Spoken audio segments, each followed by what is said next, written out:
সোনালী সূর্যের প্রতি সম্মান দেখানোর জন্য আজকে আমি আপনাদের কাছে চলে এসেছি।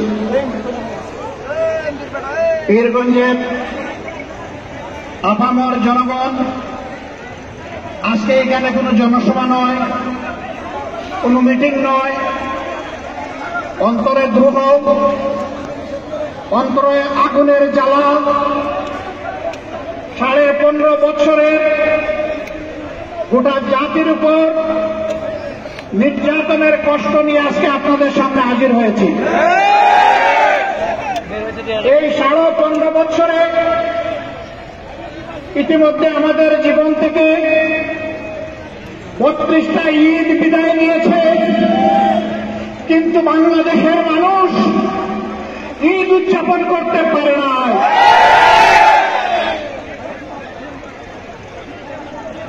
জায়গায় জায়গায় খুন গুম, হত্যা, ধর্ষণ, লুণ্ঠন,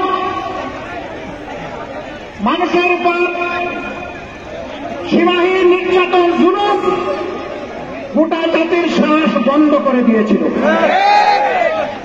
আল্লাহ তাআলার অশেষ মেহেরবানি, গত 4 তারিখ আল্লাহ তাআলা এই জাতির শ্বাস ফেলার সুযোগ করে দিয়েছেন। এটাকে সকলেই বলছেন বাংলাদেশের দ্বিতীয় স্বাধীনতা যুদ্ধ। আর এই যুদ্ধের মহানায়ক আপনাদের সন্তান, আমাদের সন্তান আবু সাঈদ। আমি আমার পক্ষ থেকে, আমার দলের পক্ষ থেকে আবু সাঈদের প্রতি ভালোবাসা, কৃতজ্ঞতা এবং শ্রদ্ধা নিবেদন করছি। আমরা এসেছি তাদের মা বাপের মুখ দেখতে, আমরা এসেছি তার আপনজনদের মুখ দেখতে।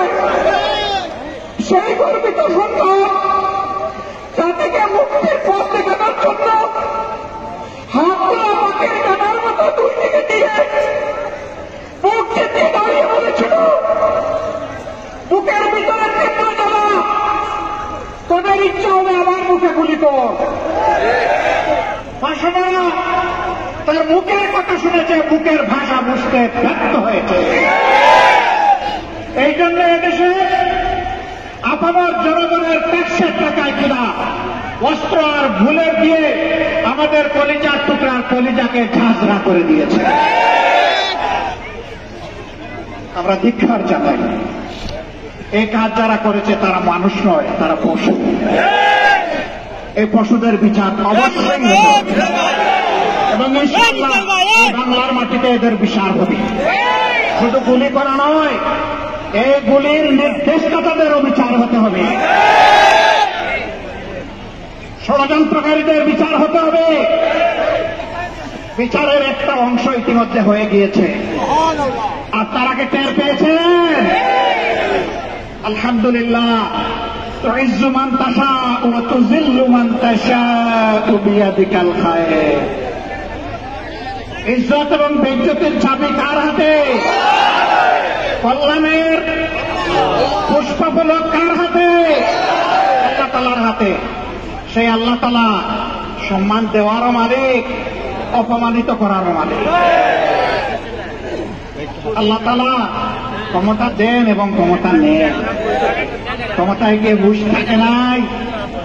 বাংলাদেশের মানুষকে নিজের জমিদারির প্রজা মনে করা হয়েছে, তার চাইতেও নিকৃষ্ট কিনা দাস মনে করা হয়েছে এবং সেরকম আচরণ করা হয়েছে।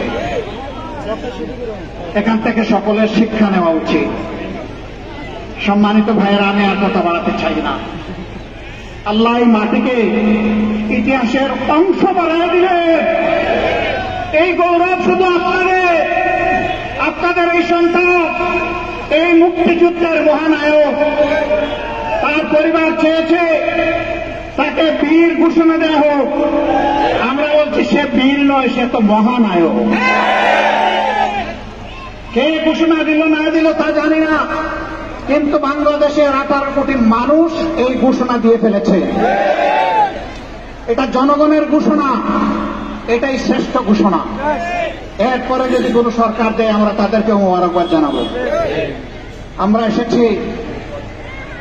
এসেছি সেই যুব সমাজকে অভিনন্দন জানাতে এখান থেকে। আপনারা বিশ্বাস করুন, দফায় দফায় জেল কেটেছি, নির্যাতিত হয়েছি। আমি এখানেই এদেশের লক্ষ লক্ষ মানুষ, আলিম উলামা, প্রতিবাদী কণ্ঠ সবগুলোকে স্তব্ধ করে দেওয়ার চেষ্টা করা হয়েছিল, কিন্তু প্রমাণ হয়েছে স্তব্ধ করতে চাইলেই স্তব্ধ করা যায় না। অভিনন্দন জানাই আবু সাইদের যারা সঙ্গী সাথী সেই যুব সমাজকে, সারা বাংলাদেশের যুবক যুবতীদেরকে, ওই যুবক যুবতীদের মা বাবাকে, ওই মাকে যিনি কুলের বাচ্চা বুকে নিয়ে বলেছেন সন্তানদের গুলি করে পাখির মতো মারা হবে, আর আমি মা হয়ে ঘরে বসে থাকবো, এটি আমার পক্ষে সম্ভব নয়।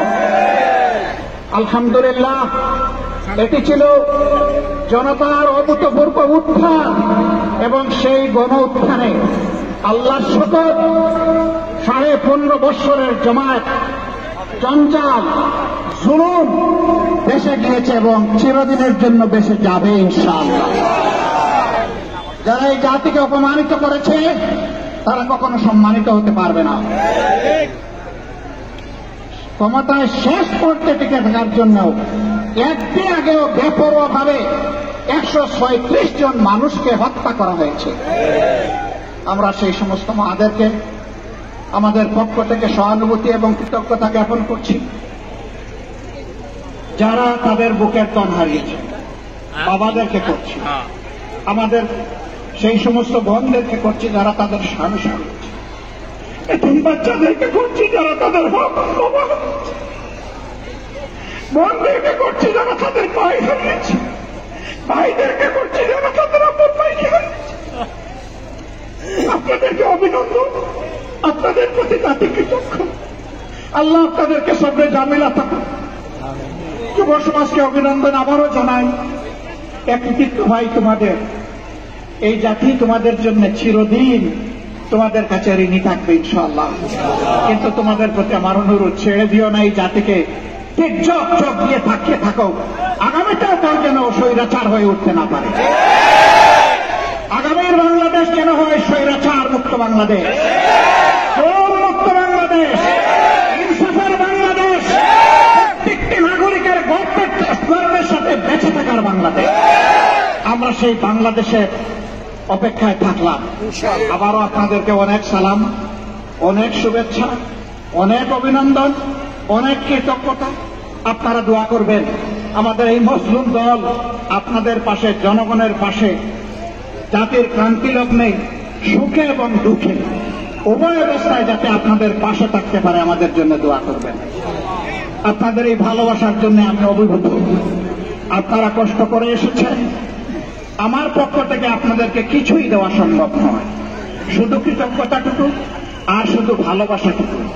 এর সাথে মহান রবের দরবারে দোয়া করি, হে আল্লাহ, তারা দেশকে ভালোবেসে, তোমাকে ভালোবেসে এখানে এসেছে, তুমি তোমার কুদরতের হাত দিয়ে তাদেরকে অফুরন্ত যাজা দিয়ে দাও, দুনিয়ায় দাও, আখিরাতে দাও, আর এই মাটির মর্যাদা তুমি বৃদ্ধি করে দাও। আল্লাহ হাফেজ। বাংলাদেশ জিন্দাবাদ, বাংলাদেশ জামাতে ইসলামী জিন্দাবাদ। আসসালামু আলাইকুম ওয়া রাহমাতুল্লাহ।